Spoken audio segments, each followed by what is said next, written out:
السلام عليكم ورحمة الله وبركاته. الصلاة والسلام على أشرف المصطفى وعلى آله وأصحابه أجمعين أما بعد. ഏറ്റവും സ്നേഹാദരവുകൾ കൊണ്ട് നിറഞ്ഞ എൻ്റെ മുഅ്മിനീങ്ങളെ മുഅ്മിനാത്തുകളെ, പരിശുദ്ധമാക്കപ്പെട്ട ഫാത്തിഹ സൂറത്തിന്റെ വ്യാഖ്യാനങ്ങളുമായി നമ്മുടെ ചർച്ചകൾ മുന്നോട്ട് പോയിക്കൊണ്ടിരിക്കുകയാണ്. അൽഹംദുലില്ലാഹി അലാ കുല്ലി ഹാൽ.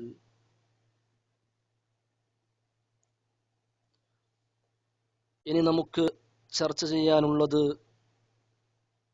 തഫ്സീറുൽ ഇസ്തിആദത്തി വ അഹ്കാമിഹ, അഥവാ ശപിക്കപ്പെട്ടവനായ പിശാചിനെ തൊട്ട് കാവലിനെ ചോദിക്കുന്ന വാക്യം നമുക്കെല്ലാവർക്കും അറിയുന്ന അഊദു ബില്ലാഹി മിനശ് ശൈത്വാനിർ റജീം എന്ന വാക്യം.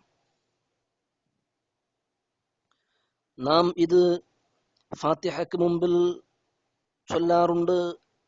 ഖുർആൻ പാരായണം ചെയ്യുമ്പോഴും മറ്റും നാം പിശാചിനെക്കുള്ള കാവലിനെ തേടാറുണ്ട്. ഇത് വളരെയധികം പുണ്യമുള്ള സുന്നത്താണ്. എന്നാൽ ഇത് നിർബന്ധമാണ് എന്ന് അഭിപ്രായം വരെ ചില പണ്ഡിതന്മാർക്കുണ്ട് എന്ന് ചൊല്ലൽ, അഊദു ബില്ലാഹി മിനശ് ശൈത്വാനിർ റജീം എന്ന് ചൊല്ലൽ. കാരണം ഇത് വെറും ആലങ്കാരികമായ പ്രയോഗമല്ല. പടച്ച തമ്പുരാനിലേക്ക്, ഖാലിഖായ റാസിഖായ തമ്പുരാനിലേക്കുള്ള ഖുശൂഅ്, അവനിലേക്കുള്ള സാമീപ്യം, നാം ഹൃദയങ്ങൾ, മനസ്സുകൾ അവനിലേക്ക് കേന്ദ്രീകരിക്കുമ്പോൾ പിശാച് നമ്മെ അതിൽ നിന്ന് തടസ്സപ്പെടുത്തും. അവൻ നമ്മുടെ ശ്രദ്ധകൾ, അവൻ നമ്മുടെ ചലനങ്ങൾ, നമ്മളുടെ ചിന്തകളെ അവൻ മറ്റൊരു ലോകത്തേക്ക് കൊണ്ടുപോയേക്കാം. അതിന് തൊട്ടാണ് അള്ളാഹു പറഞ്ഞത്, ഫഇദാ ഖറഅ്തൽ ഖുർആന ഫസ്തഇസ് ബില്ലാഹി മിനശ് ശൈത്വാനിർ റജീം. നിങ്ങൾ ഖുർആൻ പാരായണം ചെയ്യുമ്പോൾ ആ പിശാചിനെ തൊട്ട്, ശപിക്കപ്പെട്ട പിശാചിനെ തൊട്ട് കാവലിനെ ചോദിക്കണേ. അല്ലാഹുവിന്റെ വാക്കാണിത്. പിശാചിനെ തൊട്ട് കാവലിനെ ചോദിക്കണേ. അഊദു ബില്ലാഹി മിനശ് ശൈത്വാനിർ റജീം എന്ന് ചൊല്ലണേ. അതാണ് നാം എപ്പോഴും ഫാത്തിഹയുടെ മുമ്പിൽ അഊദു ബില്ലാഹി മിനശ് ശൈത്വാനിർ റജീം എന്ന് നാം പാരായണം ചെയ്യാറില്ലേ? അതാണ്.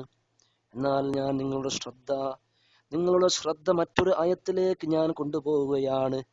വലാ തസ്തവിൽ ഹസനതു വലസ്സിയ്യിഅ.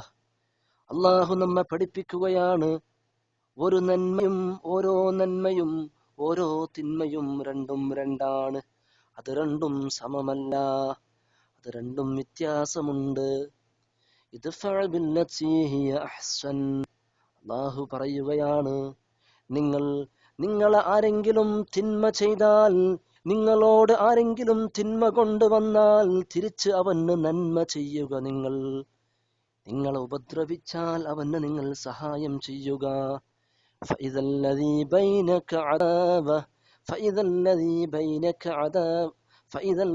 ബൈനക വബൈനഹു അദാവ.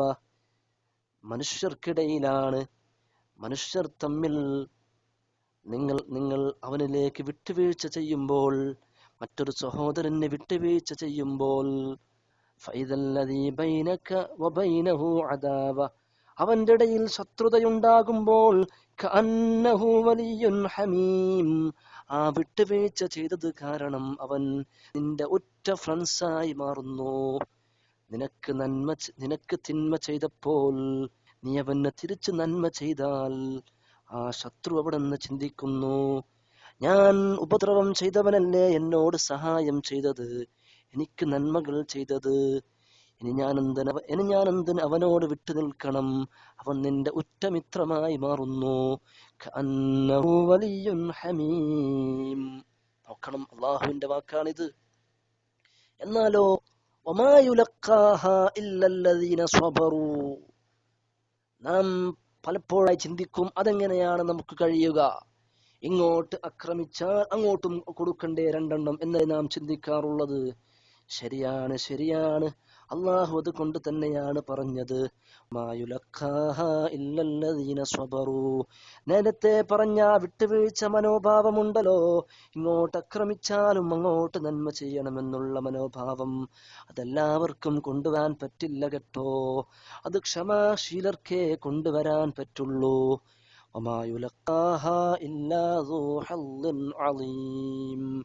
ഏറ്റവും വലിയ ഭാഗ്യവാന്മാർക്കേ അത് കൊണ്ടുവരാൻ പറ്റുള്ളൂ. സൗഭാഗ്യവാന്മാർക്കേ അത് ജീവിതത്തിൽ നടപ്പിലാക്കാൻ പറ്റുള്ളൂ.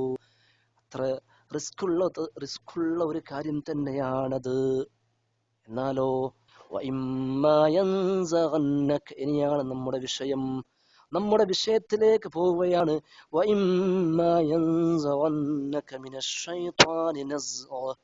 എന്നാൽ ഈ വിട്ടുവീഴ്ച മനോഭാവത്തിന് വേണ്ടി നീ മറ്റുള്ളവന് നന്മ ചെയ്യാൻ പോകുമ്പോൾ നിനക്ക് പിശാചിൽ നിന്നുള്ള വല്ല മാർഗ തടസ്സവും ഉണ്ടായാൽ, പിശാച് നിന്നെ ശല്യപ്പെടുത്താൻ വന്നാൽ, ഫസ്തഇസ് ബില്ലാഹ് ഇന്നഹു ഹുവസ്സമീഉൽ അലീം, നീ ആ പിശാചിനെ തൊട്ട് അല്ലാഹുവിനോട് കാവലിനെ ചോദിക്കണേ.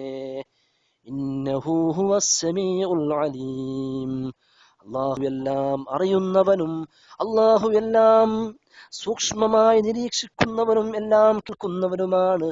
അതുകൊണ്ട് അല്ലാഹുവിനോട് അവനെ തൊട്ട് കാവലിനെ ചോദിക്കണം.